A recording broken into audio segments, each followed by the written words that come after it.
first half of the class or so, I'm going to turn it over to him, and he can talk about what he has to offer. Hey, can you guys just turn that all the way off for me, please? Thank you.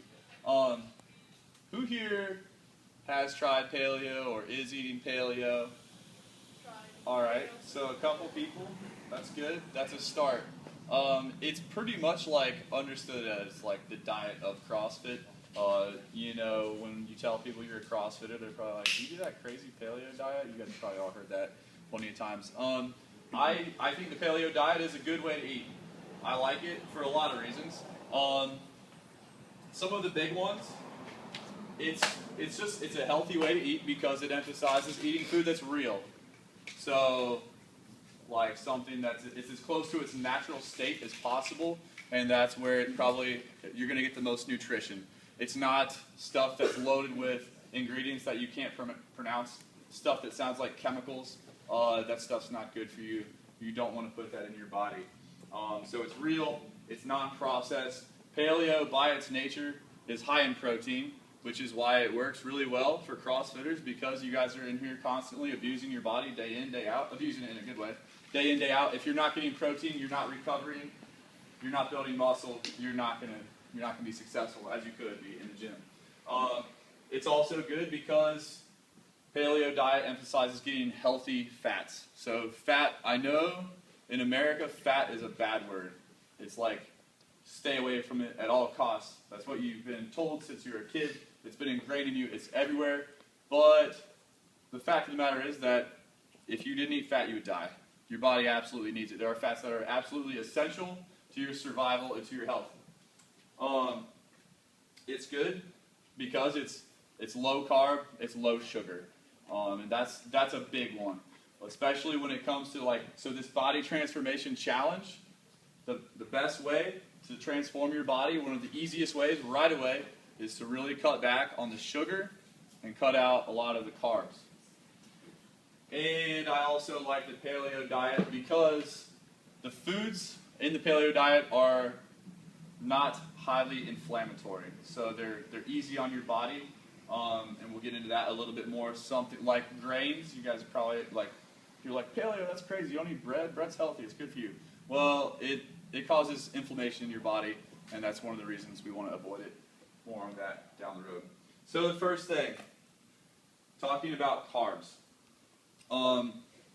Paleo diet is, I would say, in general, low carb diet, but we don't want to say no carbs. Some carbs are good, especially the way you guys work out hard in here. You're going to need some carbs. I wouldn't want you to just cut them out completely. You'll feel it if you do. You won't feel well. Your body, when you're taking in nutrients, so we have carbs, fat, and protein. Those are the big three. Carbs are the easiest one for your body to use. So if your body has a choice between carbs and fat, it's going to burn carbs. It's easier for it to burn carbs. So by restricting those carbs a little bit, your body now has to go to burning fat. When we eat a carbohydrate, it has an effect on our insulin levels and on our blood sugar. So I like to use a little graph. We'll use a couple graphs up here tonight. So you think about what the average American eats for breakfast, if they even eat breakfast. A lot of people don't eat breakfast. And that is, you guys hear me say this all the time. You come and be like, oh my gosh, my workout was horrible tonight. What's the first thing I always ask you guys? Did you eat breakfast? And usually the answer is no. And I just know it. I can tell 5 minutes into your workout if you didn't eat breakfast. I know. So, average American probably, if they do eat breakfast, it's probably something like a bagel.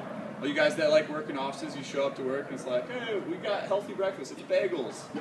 Well, what is a bagel? It's a giant piece of carbs, basically, right? It's just carbs. Maybe there's a little bit of protein in there, but it's not really usable protein. It's not really high quality protein like animal protein is. So it's a big chunk of carbs. And talking about carbs and sugar, I want you to look at that like it's basically synonymous. Carbs equals sugar, sugar equals carbs, same thing. You're like, well, this has no sugar in it. Well, it's got 30 grams of carbs, maybe no sugar, but carbs are turned into sugar in your body. So I want you to look at them the same. So that bagel is just a big piece of sugar. Look at it like that.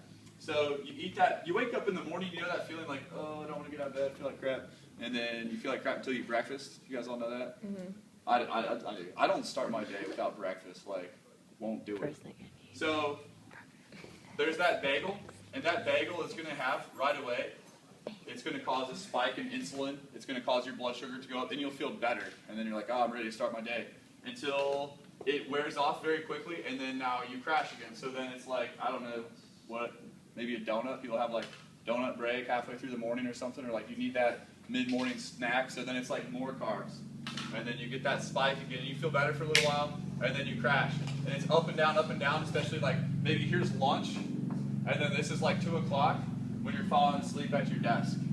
So you see a pattern up and down, kind of like a drug addict, maybe.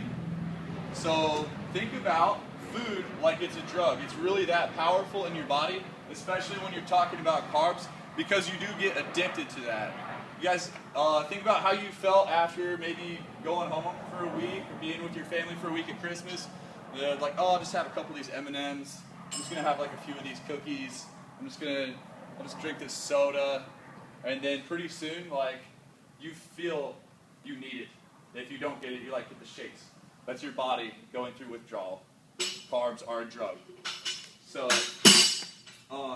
it can cause, it's a challenge when you first switch to paleo and you start cutting out some of these carbs because your body's craving them. It's used to getting them, it wants them, and it's got to figure out how to function without them or without so many. So when we see, we've got peaks and troughs. Troughs, probably going to feel like maybe a little lightheaded, maybe a little like angry. I know when I'm hungry, if I haven't eaten in a while, you don't want to be around me. I'm generally pretty friendly. You guys know I'm pretty friendly. Not when I'm hungry. If you catch me one day and I'm not very friendly, just be like, oh, I'll keep this lunch or something. So if we draw a line through this, like this is kind of our baseline. This here, all these areas above this line, you can think about as storage mode. You have all these carbs coming in, and you peak here, maybe more than what you need, and your body's going to store. So we want to stay away from that. Now, talking about the glycemic index. Does anybody know? You guys know about the glycemic index? So something that is a high glycemic index is something that is going to have a greater, faster effect on your blood sugar than something that's low glycemic index. My favorite one, this is my go-to, is the banana. Because Americans, we're like, oh, it grew on a tree, it's healthy. Banana, it's good for you. Yes and no. So bananas, yeah, they have some potassium, they have some good stuff in them, but a banana is very high on the glycemic index, which means it's going to have a strong effect on your blood sugar, on your insulin. So those are generally foods we want to stay away from. Orange juice is another one. Oh yeah, you know, we feed it to our kids. It's healthy. It's orange juice. Look at an orange juice. Look at a soda.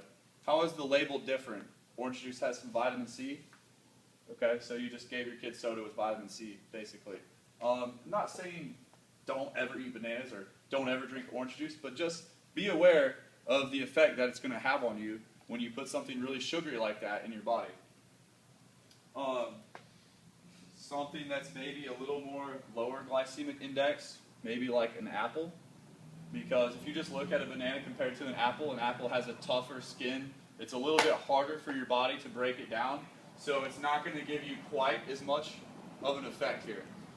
So when we're eating paleo, the carbs that we do get, we want to try and keep them low glycemic index, stuff that's not going to make our blood sugar